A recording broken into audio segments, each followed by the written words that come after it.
અમદાવાદના વધુ એક બ્રિજનું સમારકામ થશે। 9 ફેબ્રુઆરીથી 8 જાન્યુઆરી 2027 સુધી શાસ્ત્રી બ્રિજનું સમારકામ કરવામાં આવશે। સમારકામના કારણે 11 મહિના માટે બ્રિજ બંધ કરવામાં આવ્યો છે। અમદાવાદનો શાસ્ત્રી બ્રિજ વાહન વ્યવહાર માટે બંધ કરાયો છે। પિરાણાથી વિશાલા આવવા માંગતા મુસાફરોને શહેર વચ્ચેથી આવવું પડશે।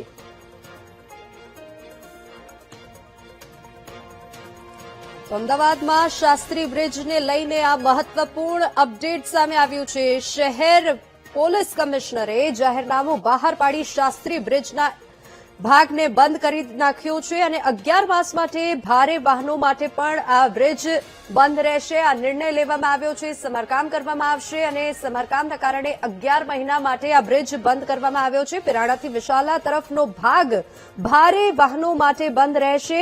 બ્રિજના બેરિકેડિંગ અને એને જે પેડ સ્ટેટ છે એ ખરાબ હાલતમાં છે। પરિસ્થિતિ બગડી ગઈ છે, જેના કારણે આ નિર્ણય લેવામાં આવ્યો છે અને અમદાવાદનો શાસ્ત્રી બ્રિજ વધુ એક બ્રિજ અવરજવર કરવા માટે બંધ કરવામાં આવ્યો છે। તો વિશાલા તરફ જતા લોકોને શહેર વચ્ચેથી જવું પડશે।